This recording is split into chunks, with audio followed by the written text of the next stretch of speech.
नमस्ते सदा वत्सले मातृभूमि। अरे भाई, मैंने तो आज सत्यपाल मलिक जी ने 2 दिन पहले द वायर को इंटरव्यू दिया। और इंटरव्यू लेने वाली कौन थी? आफरा खानम, या क्या नाम था, मैं क्षमा करिएगा, आरफा खानम। और आरफा खानम तो एक बार केरला के गवर्नर का भी बयान लेने गई थी। और आरफा खानम को हालांकि सत्यपाल मलिक, जिनको लोग असत्यपाल मलिक भी कहने लगे हैं, सत्यपाल मलिक ने कुछ तो बातें बड़ी अच्छी करी। जो आरफा खानम निकालना चाहती थी वो निकला नहीं, और कुछ बातें उन्होंने जाटों के विरुद्ध भी बोल डाली, यानी कि जाटों को ही हिंदू मानने से मना कर दिया। आप सोच सकते हैं कि कोई व्यक्ति समुदाय को लेकर अपने आप को ठेकेदार समझे और इतना बड़ा ठेकेदार समझ जाए कि वो स्टेटमेंट दे डाले, और स्टेटमेंट दे वो भी कैसा, 2-3 स्टेटमेंट उनके बड़े अच्छे आए। हालांकि मैं चाहता था कि जो वो इंटरव्यू चल रहा था उसका बिंदुवार खंडन करता, उसका जवाब देता, लेकिन चूंकि वो इंटरव्यू कॉपीराइट प्रोटेक्टेड होता है, इसलिए अगर मैंने लगाया तो ये हो सकता है कि वो मुकदमा चल जाए। लेकिन फिर भी 2-3 पॉइंट जो मुझे याद आते हैं, हालांकि मैं उस इंटरव्यू का एक बार करूंगा जरूर पूरा, क्योंकि बड़ा इंटरेस्टिंग इंटरव्यू था। एक बात जो उन्होंने कहा कि साहब, दंगे करवाने वाले लोग कौन? बोले जो सत्ता में हैं, जिनको लाभ मिलता है वो दंगे करवाने वाले लोग। तो उन्होंने कहा साहब किसने दंगा करवाए? तो बोले कि जाट हिंदू हो गया साहब, 4 दिन के लिए जाट हिंदू हो गया। उन्होंने जाटों को, यानी कि जाटों की बुद्धि ऊपर का चैम्बर खाली, ऐसा उन्होंने सिद्ध कर दिया। और बोले कि सारे साधन मुहैया करवाए। किसने? भारतीय जनता पार्टी ने। भारतीय जनता पार्टी ने मुसलमानों के खिलाफ लड़वाया। क्यों लड़वाया? क्योंकि जाट हिंदू हो गया कुछ समय के लिए, और जाट कुछ समय के लिए इसलिए हिंदू हो गया क्योंकि भारतीय जनता पार्टी ने उसको हिंदू बना दिया।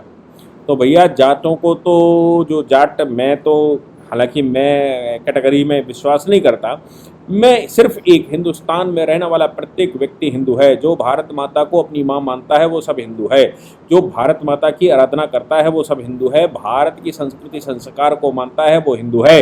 वो आराधना किसकी करता है मुझे मतलब नहीं है, लेकिन जो भारत माता के प्रोटेक्शन के लिए अपनी जान, तन, मन, धन न्यौछावर करने के लिए सामने खड़ा होता है, भारत माता की आराधना करता है, वो हिंदू है। मैं उसको हिंदू नहीं मानता जो भारत माता को माता नहीं मानता, जो भूमि का टुकड़ा मानता है, जो फतेह करने पर विश्वास करता है, जो रौंदने पर विश्वास करता है, मैं उसको हिंदू नहीं मानता। तो हिंदू की मेरी अपनी परिभाषा है। ये परिभाषा कितनी स्वीकार्य है मुझे पता नहीं, लेकिन मेरी अपनी परिभाषा है कि भारत माता को मां मानने वाला हिंदू है। अब सत्यपाल मलिक के सामने बात आ गई। उन्होंने कहा साहब क्या मतलब है, 4 दिन के लिए हिंदू हो जाता है? 4 दिन का हिंदू वो कहना चाहते थे कि हिंदू समुदायों में विभक्त है, हिंदू जातियों में विभक्त है। हिंदुओं को एक करने का श्रेय अगर किसी को जाता है तो वो भारतीय जनता पार्टी को जाता है। भारतीय जनता पार्टी ने ऐसा बरगलाया, ऐसा समझाया कि जाट भी हिंदू हो गया। उन्होंने कहा हमारे यहाँ कहावत चलती है, बोले हिंदुओं में जाट क्या और मुसलमानों में मेव क्या। मेव मतलब वो मेवात के रहने वाले लोग।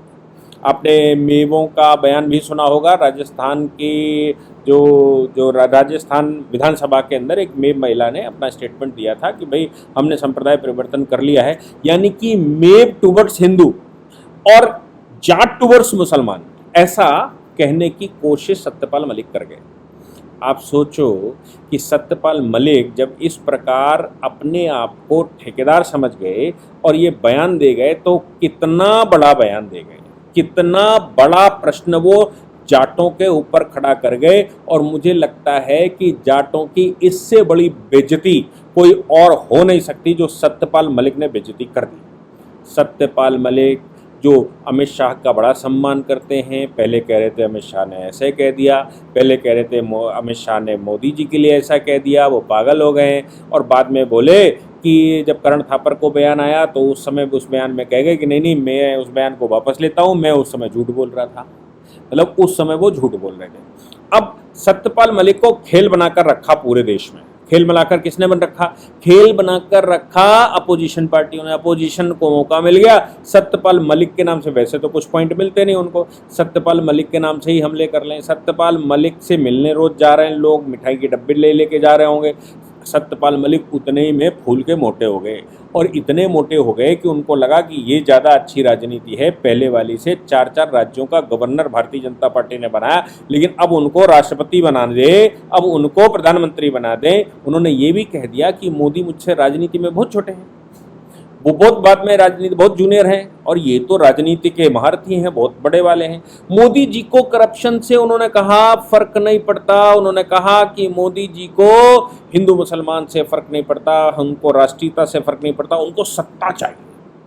तो आरफा खानम कहती हैं भाई 370 खत्म कर दिया, राम मंदिर बनवा दिया, आपके जो मुस्लिम तुष्टीकरण की नीति उनके शब्दों में मुस्लिमों के विरोध में है। मैं कहता हूं मुस्लिम तुष्टीकरण की जो कांग्रेस की नीति थी, जो समाजवादी पार्टी की नीति थी, उस नीतियों के विरुद्ध चली आई भाजपा।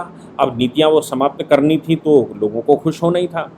उनका कहना है कि गोधरा के कांड के बाद, जो गोधरा की बात वो करते हैं, वो कहते हैं कि हिंदू मुसलमान खेला, यानी कि अब आप बताइए कि वो क्या ये कहने की कोशिश कर रहे हैं कि गोधरा में जो जिंदा जलाया गया था राम भक्तों को, वो मोदी जी, और राम भक्तों को जलाने के बाद ऐसे छोटे बच्चे महिलाओं को के खिलाफ जो आंदोलन, उनके पक्ष में जो आंदोलन हो गया, क्योंकि जीवंत जीवात्माएं देखी होंगी मरती हुई, तो आप सोचो कि समुदाय के ऊपर क्या बीती होगी कि बाहर से तार से दरवाजे बंद कर दिए गए थे, उन पर पेट्रोल डालकर आग लगाई गई हो।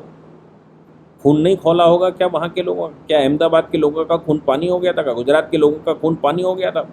उसको रोकने का प्रयास मोदी जी ने जरूर किया, लेकिन क्या आपको लगता है कि समुदाय बिल्कुल खून का पानी हो चुका था, डेड पड़ा था? वो किसी भी हिंदुओं को जलाकर कोई भी खाक कर दे, ट्रेनें जला दें और समाज उस पर रिप्लाई नहीं करेगा, समाज रिएक्ट नहीं करेगा?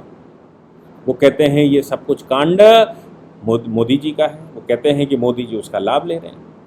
आप उनकी मानसिकता समझिए। मुजफ्फरनगर के दंगों में जिसमें लोगों की हत्याएं करी गई, बच्चियों के साथ बलात्कार किए गए, बच्चियों से को बचाने के लिए अगर कोई जाता है तो उन बच्चियों के बचाने वाले भाई बहनों को मारा गया, और उसकी वजह से जो रिटेलिएशन हुआ, जो बचाव का पक्ष आया, उसको वो कहते हैं कि वो जाट हिंदू हो गया। वो जाट हिंदू इसलिए हो गया कि भारतीय जनता पार्टी ने उसको हिंदू बना दिया, भारतीय जनता पार्टी ने उसकी मदद कर दी। भारतीय जनता पार्टी वालों को मदद नहीं करनी चाहिए थी। दुर्घटना चाहे कितनी ही हो जाए, जाटों की जनसभा हुई, जाटों की जनसभा अपने खाम पंचायत से वापस आ रही थी, उन पर हमले करने वालों को, भारतीय जनता पार्टी को उनके खिलाफ नहीं जाना चाहिए था। भारतीय जनता पार्टी को जाटों की मदद नहीं करनी चाहिए थी। भारतीय जनता पार्टी जाटों के साथ नहीं खड़ी होती। भारतीय जनता पार्टी ने जाटों को हिंदू बना दिया, और जाट हिंदू बन गया और दंगों में शामिल हो गया। आप सोच कर देखिए कि जाटों की अस्मिता के लिए जो लोग लड़े होंगे पश्चिमी उत्तर प्रदेश में, उनको कितना बुरा लगा होगा। आप सोच कर देखिए कि जाट को वो हिंदू कहने से मना कर दिया कि क्या जाट हिंदू? क्या मैं जाटों से ही पूछना चाहता हूं, वैसे तो मैं सबको हिंदू कहता हूं, लेकिन फिर भी तथाकथित रूप से उनकी तरफ से जो वो जाट कहते हैं, क्या उनको अकेला थकेला छोड़ देना चाहिए था उस समय किसी को भी? वो मुस्लिम समुदाय उनके ऊपर हमले करता है, उनकी खाम पंचायतों पर हमले करता है, उनके ट्रकों ट्रैक्टरों पर हमले करता है, जो रास्ते में आ रहे हैं उनकी ट्रालियों को नहरों में फेंक दिया जाता है, उनके ऊपर हमले कर दिए जाते हैं। उस समय क्या किसी पॉलिटिकल पार्टी को साथ नहीं देना चाहिए था? क्या बाकी नॉन जाटों को साथ नहीं देना चाहिए था? क्या उनकी मदद नहीं होनी चाहिए था? उनको मरने के लिए छोड़ देना चाहिए था? क्या कहना चाहते हैं सत्यपाल मलिक? सत्यपाल मलिक को सामने आना चाहिए। आप मजे की बात देखिए कि सत्यपाल मलिक, मेरी जानकारी में है कि सत्यपाल मलिक से इंटरव्यू लेने के लिए लोग गए, लेकिन वो इंटरव्यू नहीं दे रहे। वो किसको इंटरव्यू दे रहे हैं? वो सिर्फ उनको इंटरव्यू दे रहे हैं जो द वायर है, द एनडीटीवी है, या फिर ये रवीश कुमार, खवीश कुमार जैसे लोग हैं, इन सबको वो इंटरव्यू दे रहे हैं। लेकिन वो इंटरव्यू नहीं दे रहे तो किसको? सुशांत सिन्हा के इंटरव्यू के बीच से उठकर चले गए। जैसे ही उनको पता लगता है कि इंटरव्यू लेने वाला व्यक्ति उनकी उंगली कर सकता है, उनसे 4 प्रश्न पूछ सकता है जिससे वो फंस जाएंगे और बुरे फंस जाएंगे, तो वो इंटरव्यू देने से मना कर देते हैं। वो आदमी को अंदर ही नहीं घुसने देते हैं। ये असत्यपाल मलिक, तुमने तो अब जो कह दिया है कि हिंदू 4 दिन का बाकी तो वो जातियों में विभाजित है। और जो तुमने कह दिया है कि जाट हिंदू नहीं, जाटों में हिंदू क्या और मुसलमानों में मेव क्या, हिंदुओं में जाट क्या, मुसलमानों में वेव क्या, यानी कि आप जाटों को हिंदुओं से बाहर देखना चाहते हैं। जाट हिंदू ही नहीं है, वो सब देवी देवता भूल गया, वो सेकुलर हो गया। जाट तो अब कहीं भी जा सकता है। जाट तो क्या वो ये कहना चाहते हैं कि पूर्व काल में जो लोग मुसलमान हो गए, आज का जाट वैसे रास्ते पर चल सकता है? सत्यपाल मलिक, अब आप जो बोल गए उसको आपको जवाब देना पड़ेगा। जवाब देते नहीं बनता। अपने क्षेत्र में जाओगे तो अपने ही क्षेत्र में क्या किए जाओगे, ये सोच के देखो। तुम जो किसान नेता बने घूम रहे थे, जाटों के नेता घूम रहे थे, जाटों को हिंदुओं मानने से मना करते हो, उनके ऊपर हुए हमलों को ये कहते हो भारतीय जनता पार्टी ने उनकी मदद कर दी, उन्होंने उनको गुम्मे पत्थर पकड़ा दिए, उन्होंने उनको हथियार पकड़ा दिए। उनकी डिफेंस के लिए अगर किसी ने कोई मदद की हो तो तुम कहते हो कि उनको घिर कर मर जाना चाहिए, लोग उनको मार देते। क्या तुम वही देखना चाहते थे जो गोधरा में हुआ? गोधरा में क्या जैसे ट्रेन में घेर कर मारे गए, जैसे और जगहों पर मुगलिया शासन के टाइम पर घेर कर मारे जाते थे, वैसा देखना चाहते हो?